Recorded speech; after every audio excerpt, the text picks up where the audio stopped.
In times of need, the roars of their rotters bring hope. They are the Black Hawk helicopters of the Philippine Air Force. In 2017, these new helicopters boosted the capability of the Philippine Air Force for heli-lift operations. They are faster, bigger, stronger. They can carry more troops in and out of the battlefield, airlifting the injured and saving the lives of our soldiers. These magnificent machines can carry up to 6 times more cargo than our other helicopters, delivering essential logistical support for our ground forces and bringing relief goods to communities in times of calamities and disasters. Manned by our skilled pilots and crew, these Black Hawk helicopters are always ready for action. As the Philippine Air Force continues to modernize, more of these workhorses will thrive and dominate the Philippine skies, bringing peace and hope to our country and people. That's pop in a minute.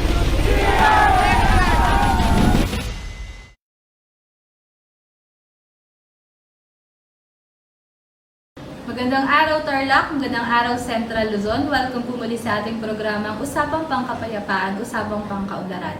Sa ngalan po ng ating Commanding General ng Philippine Air Force, Lieutenant General Stephen P. Pareño, Philippine Air Force. Ang ating pong Commander Northern Luzon Command, Lieutenant General Pernil G. Buca, Philippine Air Force. Ating pong Wing Commander, Tactical Operations Wing Northern Luzon, Brigadier General Dennis G. Estrella, Philippine Air Force. At Group Commander, Tactical Operations Group 3, Colonel Roderick T. Reyes, Philippine Air Force, General Staff Corps.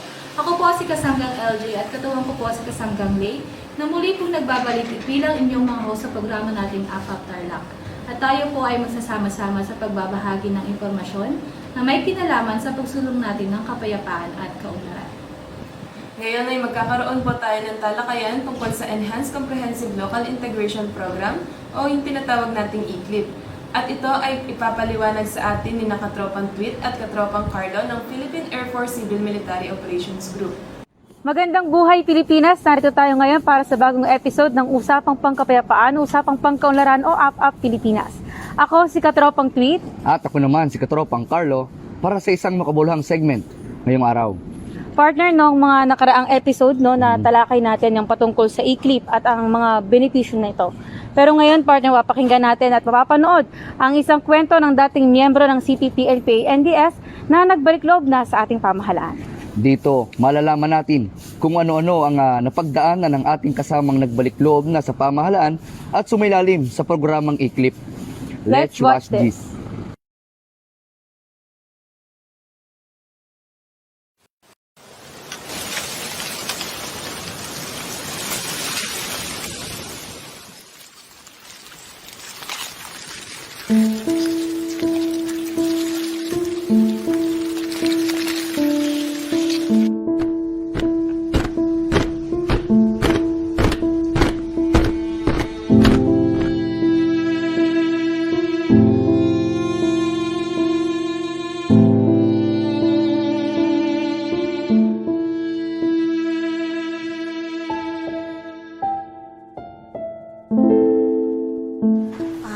Unang-una, katong nakasunod ko kay nauna ako manghod dito sa Pronto 7. Tapos, December 26, anib sa partido, giimbitahan mi sa ako ang mama nga pasulon sa main office nila. Tapos kato nga panahon, murag na apo ko sa murag kuha na akong dughan ato ay nagbuwag mi sa ako ang kaipon nga diri sa ubos. Biktima si Rosa mula sa Compostela Valley na napaniwala na ang NPA ang tunay na sundalo ng masa at may malasakit sa kapakanan ng lahat. Abot dito kay naman ko ilagom diri moto nga gipolitikahan ko sa mga kauban sa akong manghod nga mga NPA nga ngano daw nga ko'y pasa. Tapos ako lang ikwentuhan about sa nana, ilabubog ko. Anak man tong isa ka nagpolitika sa ko, ana. Maayo pa daw mo sulod na lang daw og NPA, kay ang babae daw dito ginataas daw ang moral, ginaampingan. Dili daw dito makabati og bisag unsa nga gamay nga kasakitan daw ko.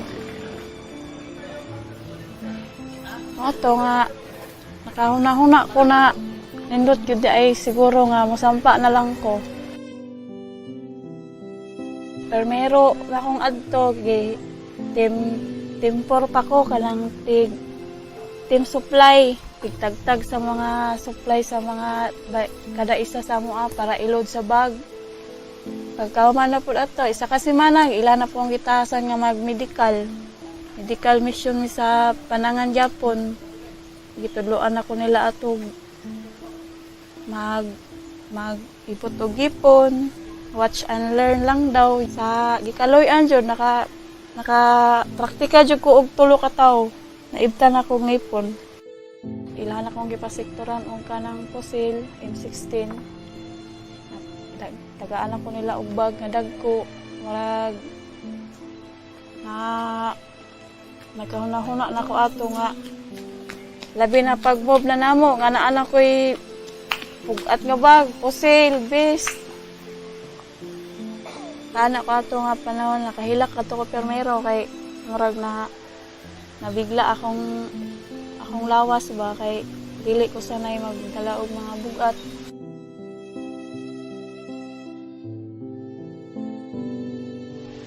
Motong nakaingon ko sa akong sarili nga tinuod jud ay ang NPA sundalo sa kabos, pero nagkadugay ko dito.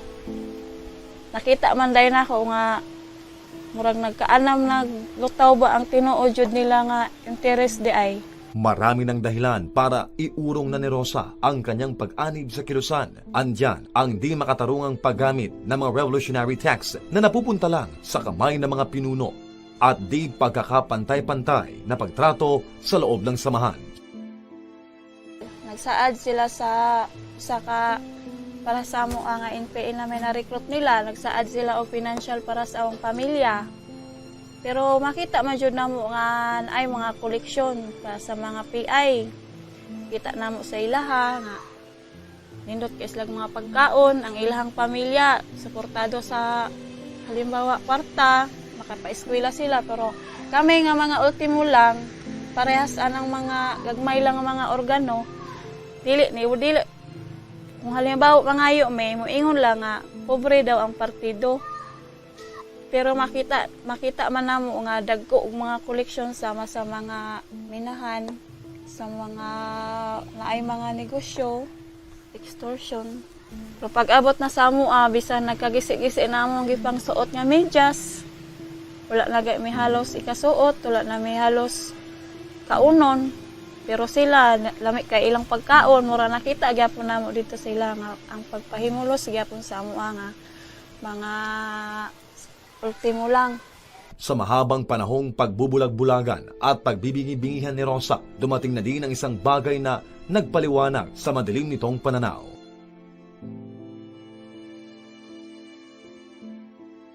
Akong pamilya, akong inahan nga, pagikan ako tambok pa kaayo, pag uli na ko pati ng payata, tapos gituliso ko sa akong magulang at na daw mahitabo sa akong inahan, ipakaon daw nila sa amo. Akong huna-huna nga, kung padayon ko nga,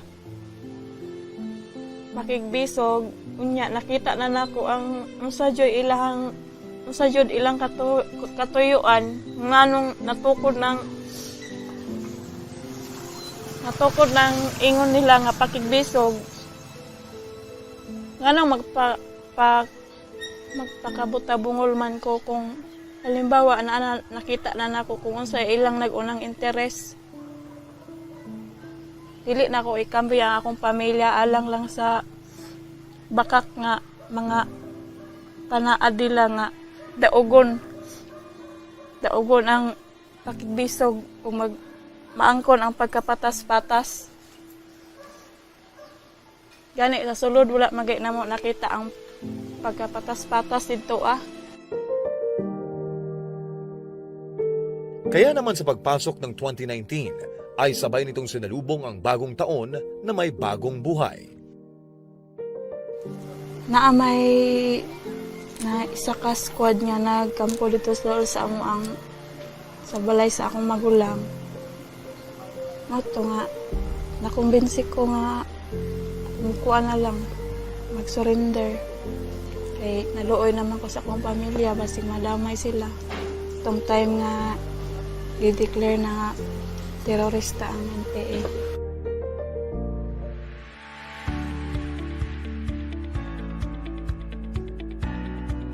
Ang iklip, nakakadawat naman may anak.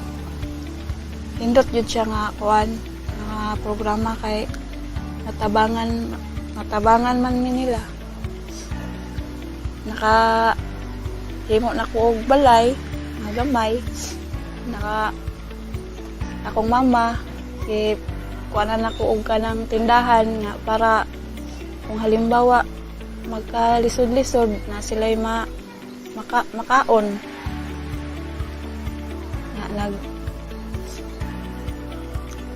Kuan pa ko kanang baboy. Ito, nakatabang-tabang gid siya. Sa ngayon ay katuwang na si Rosa sa pagpapalaganap ng katotohanan at sinserong layunin ng gobyerno na mapabuti ang kalagayan ng bawat mamamayan ng bansang Pilipinas. Dagan man ang gihatag ko sa gobyerno sa tabang sa mga sa atong pangkabuhayan na kandeng, na ay sari-sari store. Tapos kung ay mga training, therapy, massage therapy cleaning, nakakuha na pagkuhan na. Matagaan kag chance o sa may kuhaon nito sa college? Kato, doktor. Kaya ang dentista dito. Nga naman. Para, kaya nakatry naman ko atong dentista good niya. Gusto na ako ba nga ipadayon? Pero illegal man gud to siya.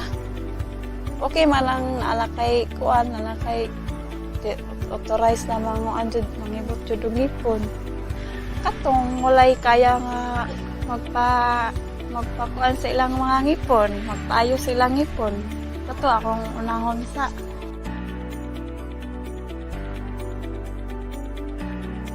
Unta, para sa akong mga kaubanan nga naapag gihapon, nagpadayon, nga nagpalingla. Wala dyan pakigbisog nga mudaog. Kay ang tinuod, nakalinggawasan, anaara sa panaghiusa. Mao nga, mambaba na ta, kay naadiri ang tinuod nga kalinaw, uban sa atong gobyerno, nga naghuna-huna alang sa atong kaayuhan na atong tanan. Ang nagkakaisa at payapang sambayanan ay magreresulta sa maunlad na kinabukasan ng bayan.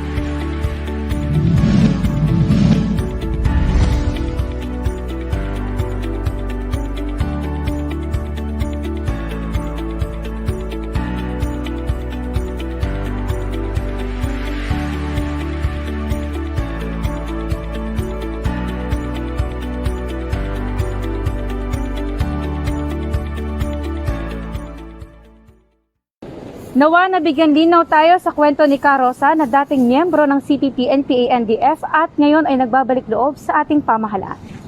Kaya sa mga nagnanais na magbalik loob ay huwag kayong matakot na lumapit sa ating otoridad upang makasama na nating muli ang ating mga mahal sa buhay.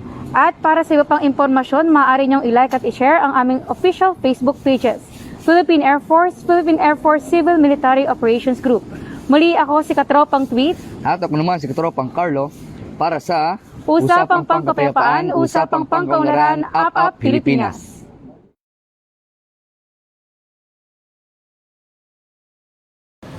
At dito na po nagtatapos ang ating programang Up After Lock. Maraming salamat po sa ating mga taga-subaybay sa ating programa. Muli ako po si Kansanggang Lay at katuwang ko po si Kansanggang LJ na bumabati sa inyo ng isang mapagpalang araw.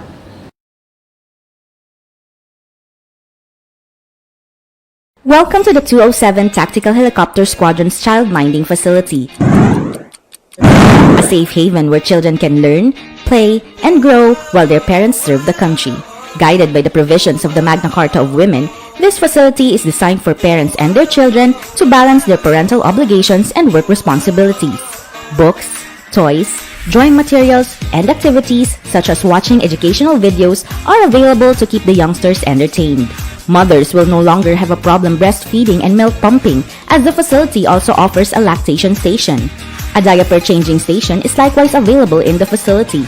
The establishment of a child-minding facility has enabled the parent soldiers to perform their mandated duties and at the same time attend to the equal demands of parenting. The Stingers Child-Minding Facility, a place where dedicated service members can become devoted parents too.